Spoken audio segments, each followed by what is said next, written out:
Designing and constructing buildings takes place over many years, with people collaborating together.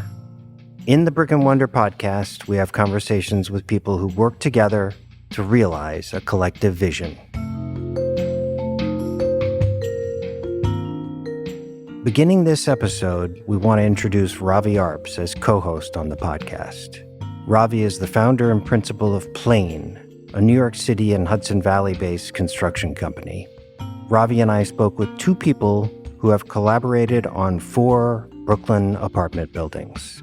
Sam Alison-Mayne, a co-founder and principal of Tank House, a design-driven real estate developer who speaks about values alignment and fit in relation to his multi-project collaboration with the architecture firm Soil. Ultimately, there are a ton of architects that I admire out there, but if you're going to embark on doing something together, I think it's critical that the fit is really right. And Jing Liu, a co-founder and principal of Soil, an architectural practice based in New York City, who says taking a leap of faith in the design process with her collaborators is necessary to realize good outcomes. There are cases where we think, oh, that's not going to work. But when we think it's going to work, I think there's that sensibility that it's going to work. I'm Drew Lang. And I'm Ravi Arps. This is the Brick and Wonder podcast.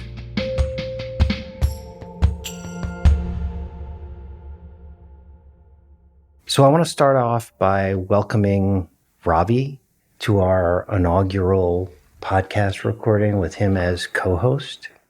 And I want to welcome our guests, Sam and Jing. Hi. Glad to be here.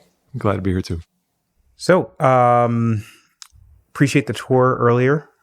Love to first start not with your background personally, but a background on this project. Where are we? Both physically, but also in terms of where did you design to take the residents of this building?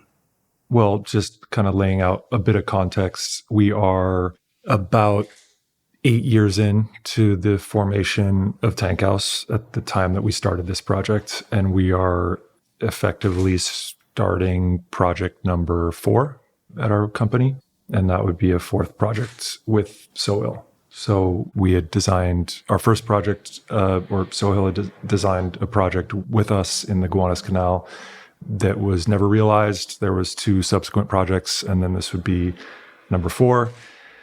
I think as I mentioned to you guys earlier, it was a site specifically that we had been looking at for a really long time. And I think with real estate, there's always like an incredibly long runway to projects that I think people don't quite understand always.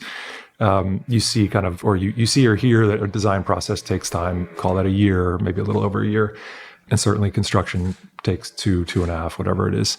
But there had been multiple years before that we have been looking at this site. And I think without belaboring this point a lot, like Tank House is a very local developer. So we kind of make a point that we only look at projects within a 1-mile radius of downtown Brooklyn. We have to walk to the site in order for us to consider developing it. But this one is incredibly personal on a lot of levels. I think, I live 4 blocks from this site. Jing similarly lives 3 blocks from this site. And so it was something that I was looking at for a long time, and immediately became apparent that it was going to be something that would be really, really meaningful and important, and something that I would live with on a daily basis, even though I had no intention of living in the building. This building has come to be known as the Pink Building, which is not the most creative name, but it is what it is. And I think at this point, a lot of people have identified probably me and Florian and Jing as the ones responsible for it. I think it's exciting, and it also, it's a reality of kind of building something in your own backyard. Yeah, and we're sitting in Fort Greene, somewhere between Fort Greene and Clinton Hill in Brooklyn. And Brooklyn is also incredibly local neighborhood for us. We started our office 16 years ago in Brooklyn. We lived for 10 years next to the first completed project we had with Tank House. And now we have lived 12 years, 3 blocks away from the third project we have completed with Tank House.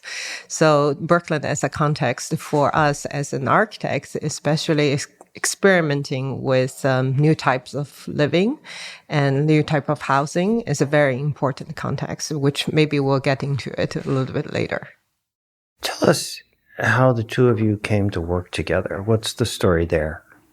So I think we were aware of each other before, just professionally, and we had another partner in our office who has a few years ago moved back to Greece. But I think Sam, you and Ilias were friends first, right?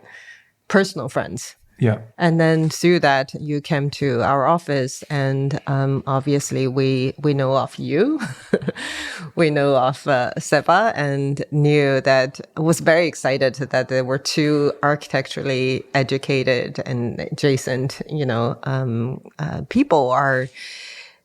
You were trying to do something new. We knew that you had the ambition of kind of making a mart and making an experiment on what more we can offer to the market. And so we ourselves have been trying to do housing in the city for a long time. We have been in the space of culture and institutional architecture for a long time, but we have also been doing competitions for housing and also made projects overseas to demonstrate our points that there are more we can offer in the housing than what New York market has been offering. And there's room for play and room for experimentation. So when Tank House came to us, we were very excited to find a kind of like-minded developers to give it a try. Yeah, I totally agree. I think I would say there was also like a really interesting dynamic for me that took place with that initial phase of our relationship, and it was kind of like simultaneously, to be candid, I think there was like a certain amount of skepticism from your side on the soil side, and rightfully so, by the way. Skepticism only insofar as like developer work, New York City, housing. I think none of us associate that with architecturally driven projects. So I think the skepticism is well earned and 100% rightfully in place. And I think the question early on is like, I think we identified Soil early on as a firm that was really at the forefront in New York City in our mind of doing really interesting work. And there's a reason why they were focused on civic projects and non-residential work to a certain degree, because there's more opportunity to do good architecture generally in that space. That being said, I think we knew what our ambitions were, and I think it was very early on in like a first meeting with you guys that you kind of showed us the work you were doing, and a lot of it we knew, and some of it we didn't know as well or didn't have the context of you taking us through it. And it became really, really clear that there was like a real overlap in the Venn diagram of like the things that we were interested in and the things we valued. And I think that was like the critical part for me, which is not like, do you think the things somebody is doing are beautiful or interesting, but like, are you actually like speaking the same language, right? Like, are you interested in the same things? Are your values kind of aligned? Because ultimately, there are a ton of architects that I admire out there, but if you're going to embark on doing something together, I think it's critical that the fit is really right. And I think, for me, that was something that like we looked at Soil and felt immediately that there was a really strong kind of connection on that level. And I think there was also a really nice reality to our geographic proximity and our commitment to kind of the same community in a sense. But then I think there was also like a huge, like I remember in our first, one of the interviews we had with you guys early on felt like a reverse interview. Like it felt like Jing was like, do I want to waste my time with these guys? Was that your actual impression? No, I don't think so. Maybe not. But there was like that was how I read like the skepticism. It was like, wait a second, prove to me that like this isn't going to be a total waste of time. And that you're not going to force me to do an extruded EFIS box. And so, I think that was completely, fair. I think ultimately not a ton of interesting architectural work comes out of private sector developer projects in the United States, and certainly not in the Northeast. How did that first project go? Like, I get the sense of the overlapping values, the vetting process, but then, eventually the rubber meets the road and you're working together. How did that first project actually go? I think the design process went pretty fast. It was a very tight site, and we had a very clear idea, I think, together, that we agreed on a very clear idea, which was really having more outdoor space and courtyards and etc. But I think that site was very, very tight. So we worked it through it. But it wasn't something that I think you called it a shot, no, in the end, that we should just forget about that site and move on to a bigger site because this idea needed a bigger space. Yeah, I would say it was really nice to have kind of like a test run. The fact that the first project that we did together didn't get built in some ways, I think, was really nice.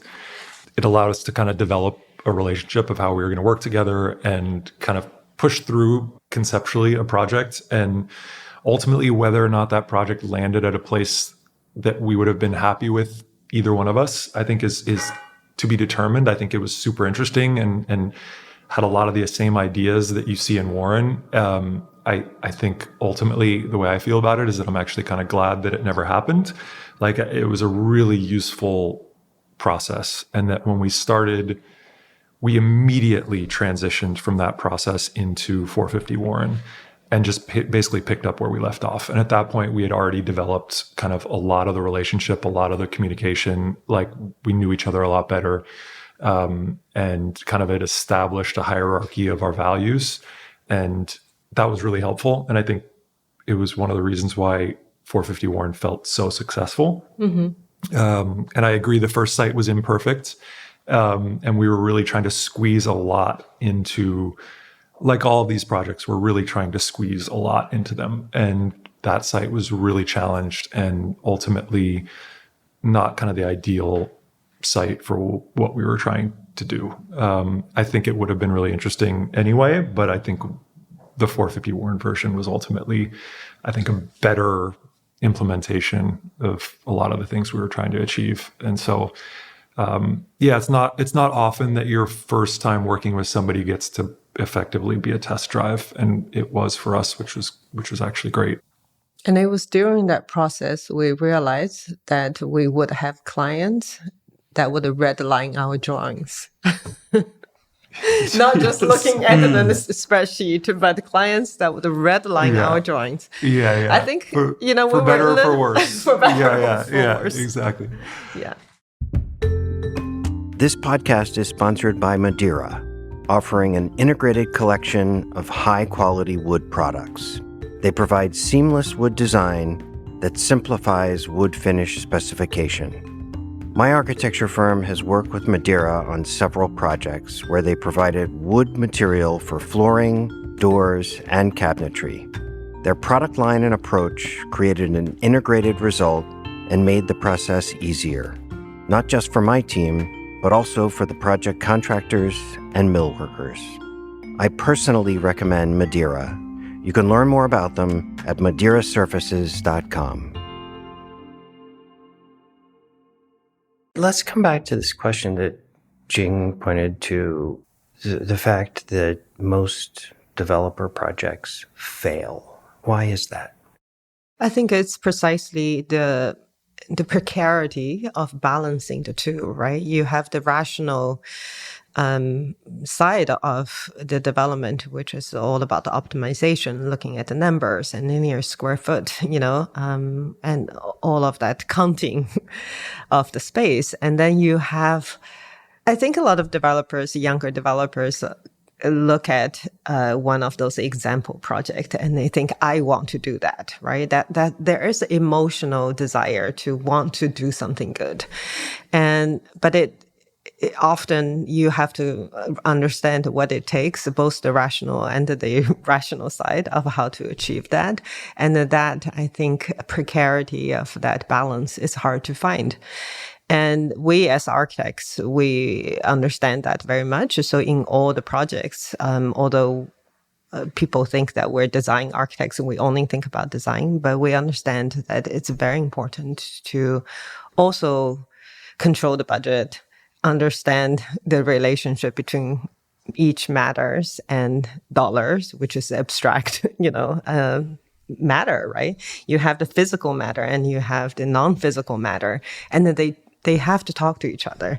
And then, I think that's what the architecture is. You have the big ideas, you have the abstract, the non-material, and the experience and the emotions. And then you have also just supply chains and materials, behaviors of materials that's not going to change. If you wish them to change, they still don't change, right?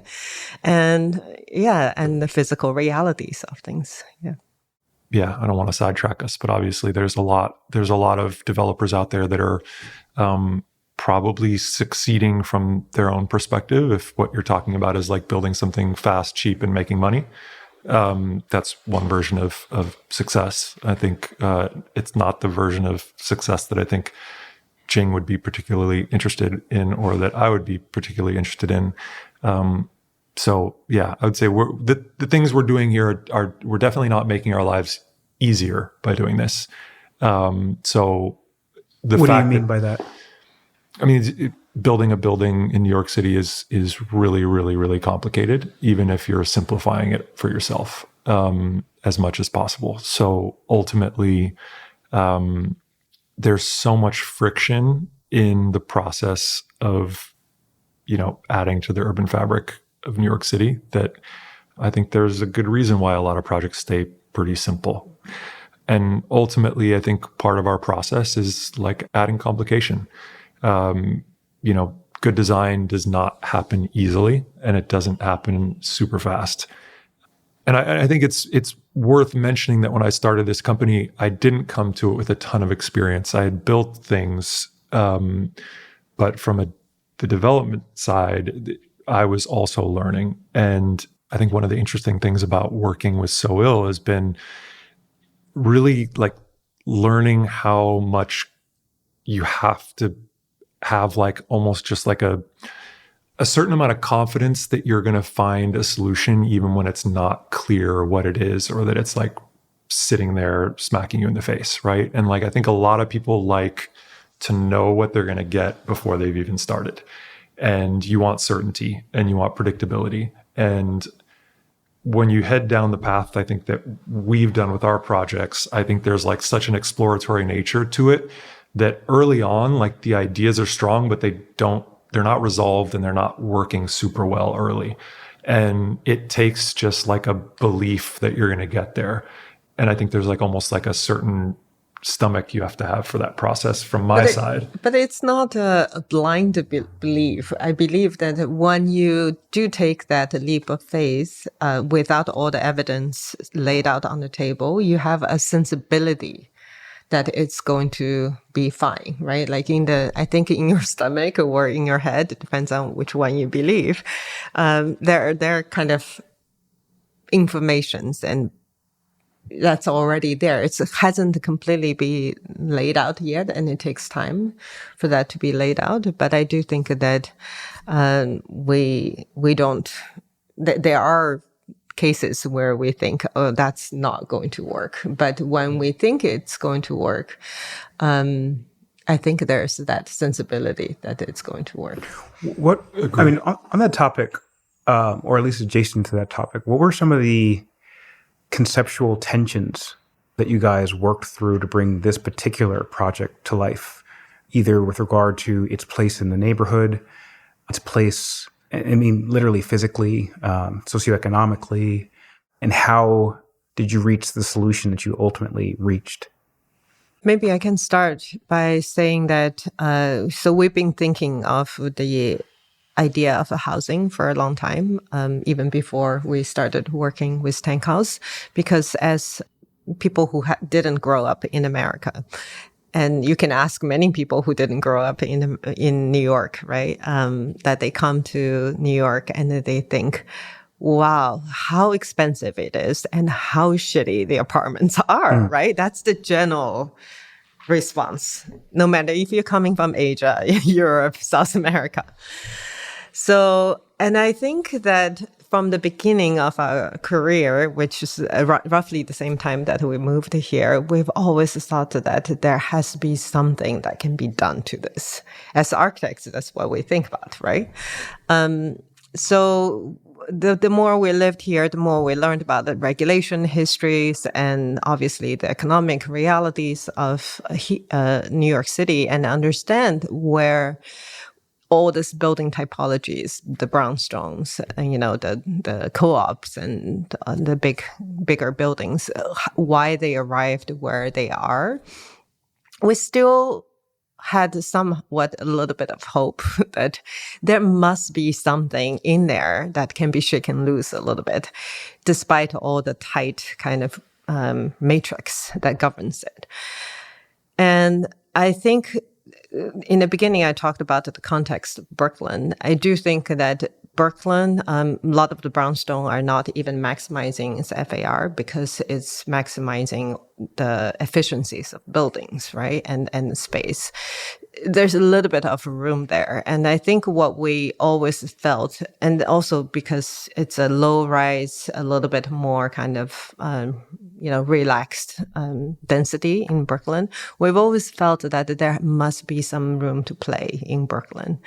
And especially given the recent discussion about the densification everywhere, all across New York, we need to be able to produce more housing.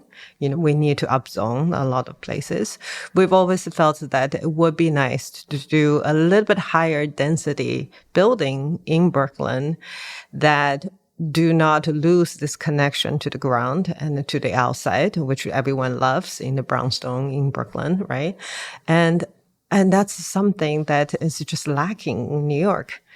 I don't think that any of this building probably would be interesting to apply it to Manhattan and see what happens. But at this point, I don't think neither of us have that ambition yet. But I think for us,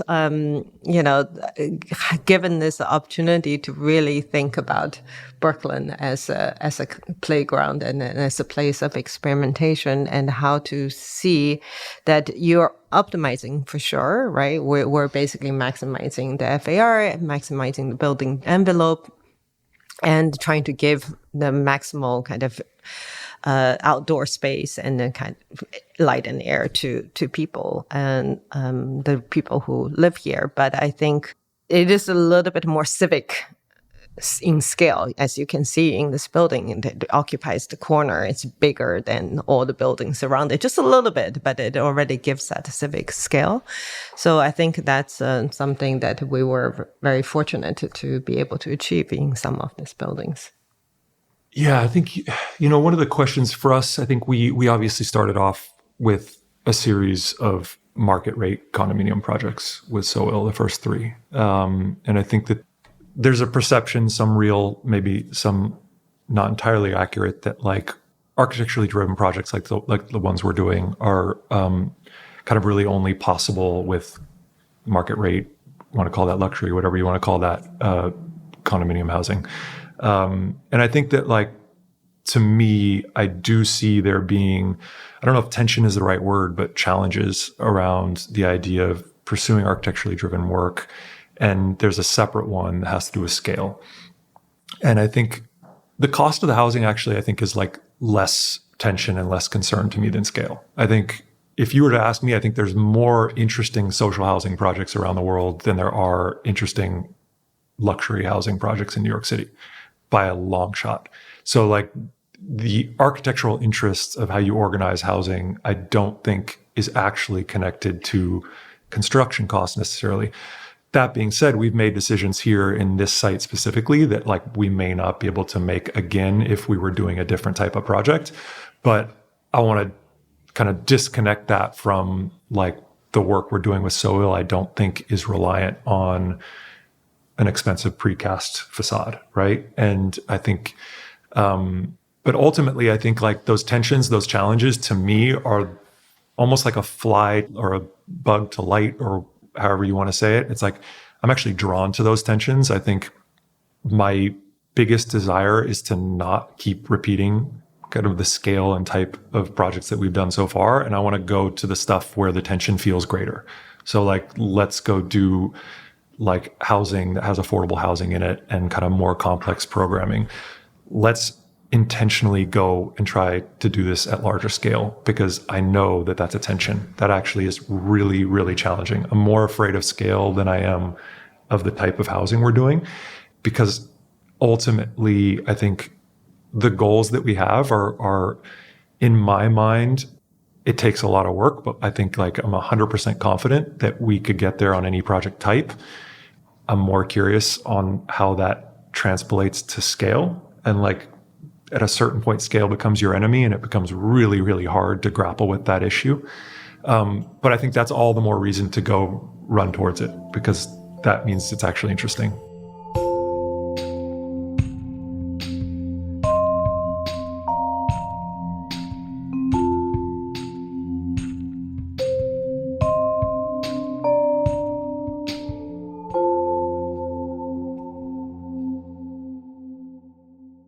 You are doing greater scale now, and you are doing affordable housing. That's correct. Now. Yeah. So tell us about that. Like, what are the challenges there? What are the tensions?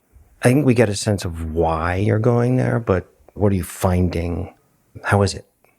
Yeah, are the project that we're actually under construction now, with a project that's significantly bigger than this one, 20 stories, over 200,000 feet, 160 apartments, with a bunch of other program on top of that.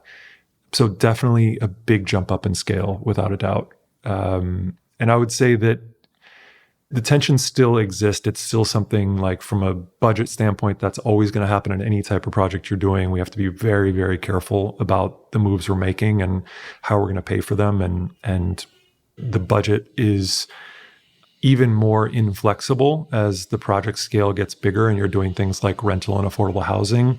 Kind of like the back end economics are less flexible. You kind of know what you're going to get. So ultimately that means that the inputs also have to, in a corresponding way, be less flexible. And so budget becomes a big, big part of the design process. But again, I think like the interesting part to me is seeing if we can achieve what we were talking about earlier about like the objective and the subjective. Like the objective stuff, I know we can hammer that out. And it's like the subjective part is the part that's more curious, is like, are we going to get there? And like, can you bring the intangible kind of idiosyncrasy, personality to large scale? And, you know, I think a lot of what we're doing here is to use kind of the specialness of space and the idiosyncrasies and the uniqueness of every moment to make even public spaces feel special, and places that you want to interact with your neighbors. And ultimately, when things get big, they become a little more monotonous, a little more repetitive, and that starts to become an enemy of that goal. And so, yeah, trying to figure out how to solve for that is a really awesome project in its own right. And I think we've done a really good job of I think luckily it was our fourth project, and I think we've started dialing in kind of where we're doing what. But like simple things like exterior circulation, like I think we've obviously explored that a lot in our projects, and I think we see the value there for a lot of reasons. But if you're doing a 20-story tower, a 40-story tower, a 100-story tower, at what point are you kind of picking and choosing your spots? Like, does exterior circulation work 800 feet above, the street level? Probably not, right? And so I think we've found like a really interesting balance at 450 Union, where we've kind of divided up the project in a way, and in a way that honestly is based off some of our own experience of working together and seeing what works and what doesn't work so well. And yeah. How are you guys approaching it? Yeah, I think it's interesting you brought up the scale, because we internally talked about it. As you know, in this 3 or 4 projects that we've drawn the plans for, a lot of the units, some of the earlier project, every unit is different, which means it's a lot of work for the architects, right? We have to draw so many different unit plans. atypical details, window layouts, they're all different, which is not a typical way of how developer buildings are designed. And we knew that at 160 units, we cannot do that. Even with AI, we cannot design every unit to be different. But we do feel that giving a lot of attention and care about each space as much as possible and really put yourself in the affordable, maybe housing design realm, there is a little bit of this attitude that people will be happy to just have this apartment, right? Like we don't need to do more to make their life better.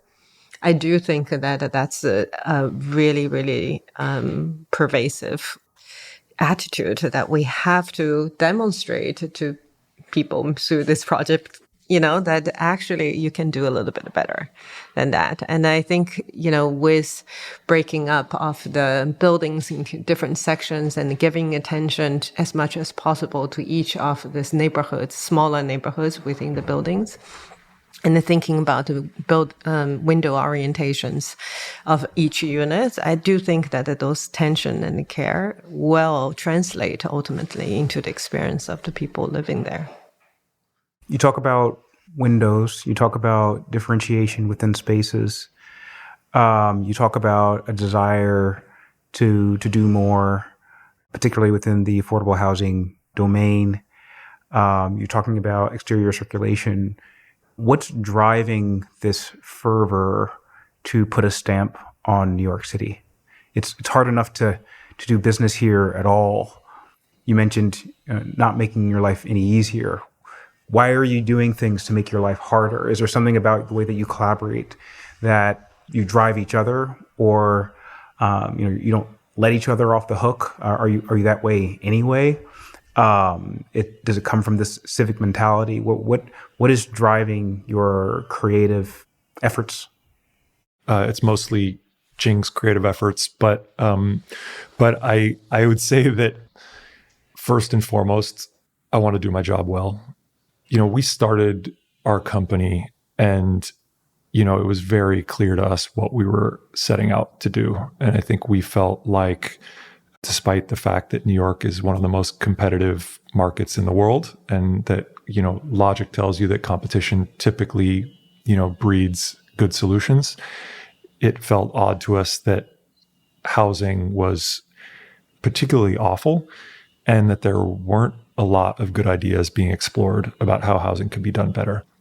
That felt to us like an opportunity. I think we had enough experience, architectural experience and otherwise, to know that there were really amazing housing models that exist throughout the world and throughout time, going back thousands of years, and that somehow in 2025 in New York City, we've landed on literally the worst housing that you could possibly imagine. And so, what's so bad about it? You've mentioned that. It's kind of like the lowest common denominator, ultimately, is what it feels like. And, the spaces are not conducive to a high quality of life. And that really, in my opinion, is not relegated to social housing or low cost housing. I think it's absolutely pervasive throughout. I think there's nothing more depressing that you could do than go shop for a $5 million apartment in New York City. Whether you have that much money or not, it doesn't matter. Go do it and just see how depressing it is, what you're being offered for that much money. It really is pervasive throughout. But the truth is that there's amazing examples of housing throughout the world and across, it doesn't have to be high-end housing, social housing projects that are incredible. And they achieve so much more than just giving you a space that keeps you dry, right? And ultimately, we had a belief that was not crazy. It's based upon experience and knowledge of what exists elsewhere, that you can do housing better, that you can provide units that are nicer to live in, but that you can, maybe even more importantly than that, you can achieve more than that on a social level. Our objective ultimately was, and I think where we spend a lot of time with so ill in the design process is conceptualizing the public spaces ultimately. And you'll hear Jing and Florian talk a lot about kind of circulation as its own thing, right? It's not just a singular one-dimensional element that is utilitarian to get you from point A to point B in our projects. Yeah, we keep doing the most optimized, easiest thing, in the long run, it's harder for all of us. And then we end up with the lowest common denominator for all of us, right? Because that's going to be the bar. So I do think it's the responsibility of the creative people, the artistic people, the daring people to say that, no, there are more potentials, more possibilities. I'm not proposing that everyone should do housing like the way we're doing it, with exterior circulations and balconies and terraces and so on and so forth. But there are other rooms to play. I think that actually after we've completed 450 Warren, I already see a lot of new development that are taking on challenges and kind of raising the bar, trying to do better, right? I feel that I'm not taking full credit, but I feel that we have injected a little bit of energy in this field that people are thinking, oh, maybe I have to try a little bit harder, right? And I think by doing that, our envelope will get bigger and bigger. Our space of breathing would become, more roomier in area. It will be easier for all of us in the long run if we just try a little bit harder now. And I think it's also fair to say that, like, at least for me, it could also be as simple as like, I want to get up in the morning excited about going to work.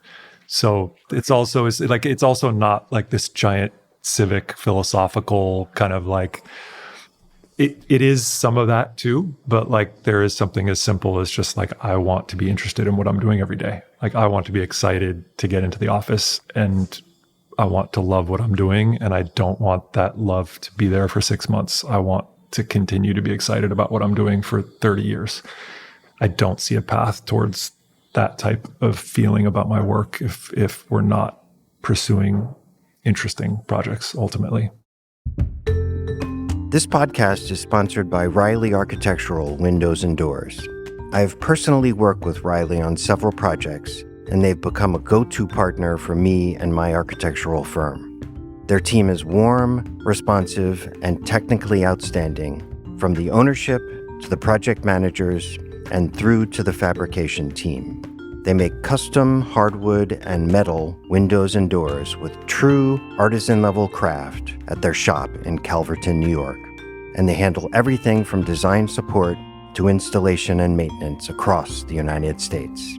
I actively seek out new opportunities to collaborate with Riley and look forward to working with their team on many future projects to come. There are two more questions we're going to take on before we close out. The first one came out of our last podcast. It was a question posed by one of the guests. So the question goes like this: what are you currently doing wrong, and what are you doing to change this? I wouldn't say that there's anything inherently wrong or right. Again, I do think it's all about trying a little bit more and trying a little bit different things. And yeah, I don't think there's a wrong and the right in design. It's about exploration. And if there are a lot of challenges for sure in the building environment and the building profession, quality being one, and which is something that we discussed a lot today. And I think ecological balance, right? And that's also something that it's not one architect or one developer can do anything about. It's an industry-wide challenge that we have to take on of how are we going to build with less carbon intensive, less, disturbance to the earth. And giving back to the ecological balance, right? That ultimately is our home. I think that's something that we have to collectively figure it out. yeah, I think it's not wrong. It's just we have to keep trying. It's a tough question. I also don't know what it is exactly, if anything. I'm sure there's a ton of stuff we're doing wrong, but I don't know exactly what we're doing wrong. I do know that there are some things that I would like to get better at. I think it's really important as Tank House continues to explore the type of work that we're exploring, that we are translating what we are doing to the business community. I think one of the obvious things that's become apparent is that our work immediately speaks to the architectural community, right? And like it's understood there immediately, right? The recognition comes immediately, the passion, the enthusiasm, the excitement about it comes immediately without explanation. That part is already there, right? But to me, that's the part that's always been there, right? So like that's not necessarily all that exciting to me.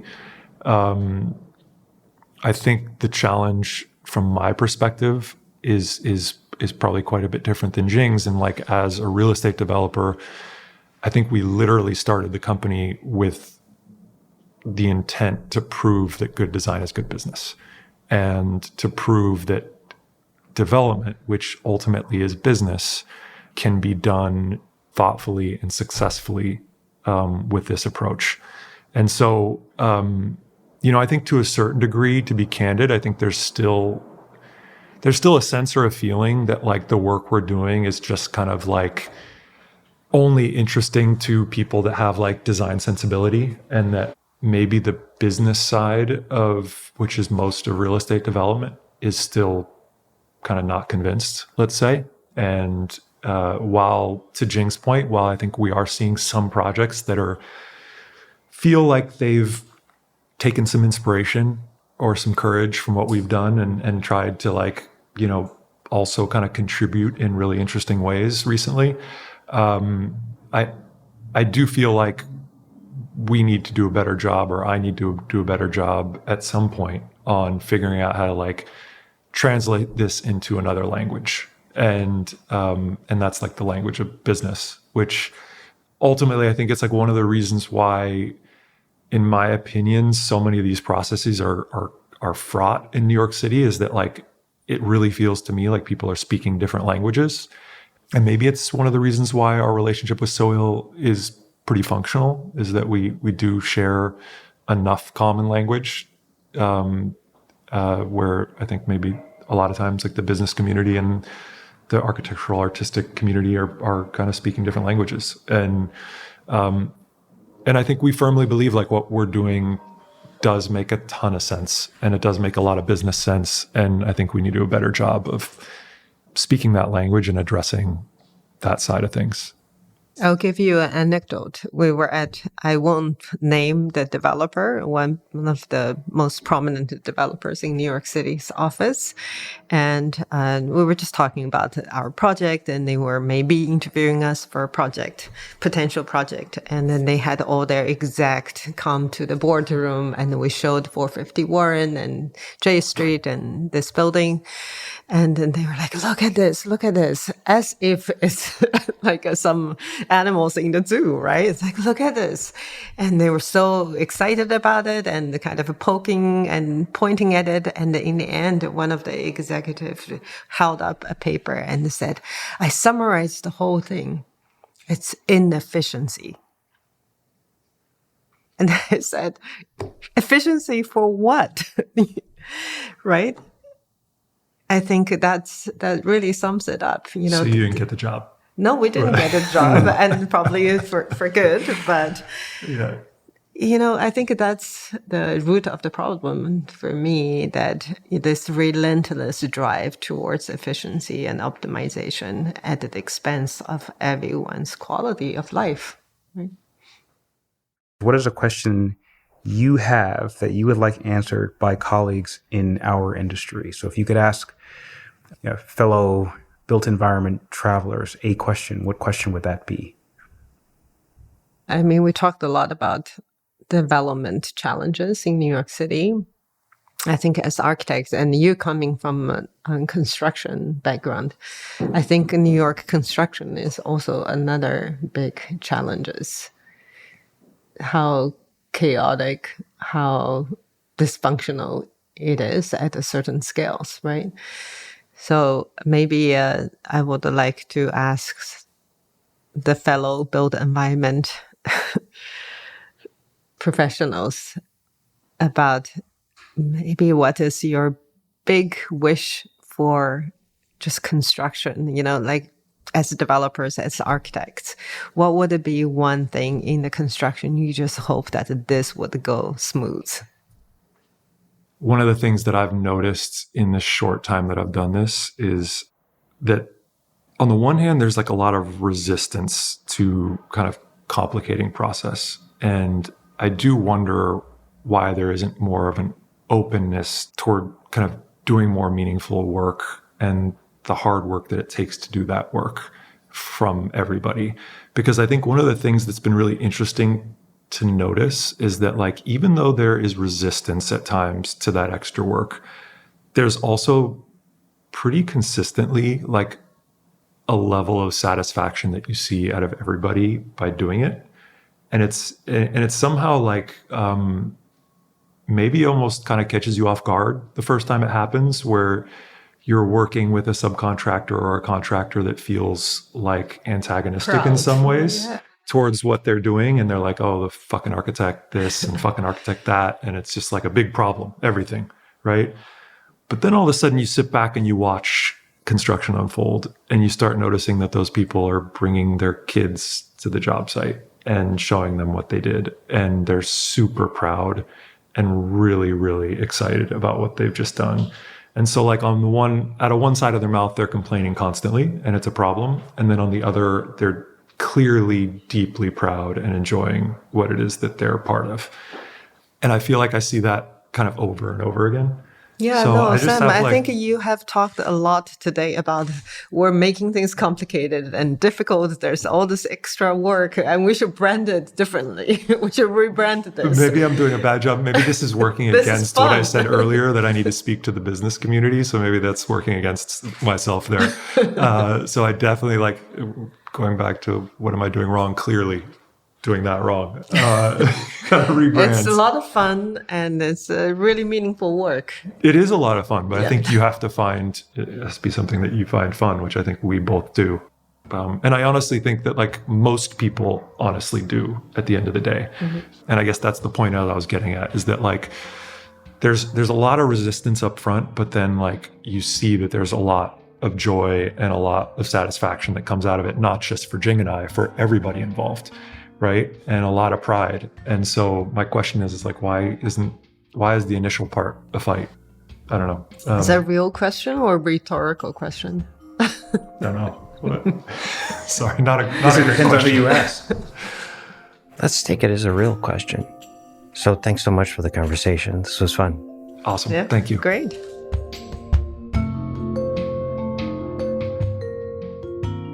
That was Sam Alison-Mayne, a co-founder and principal of Tank House, a design-driven real estate developer, and Jing Liu, a co-founder and principal of Soil, an architectural practice based in New York City.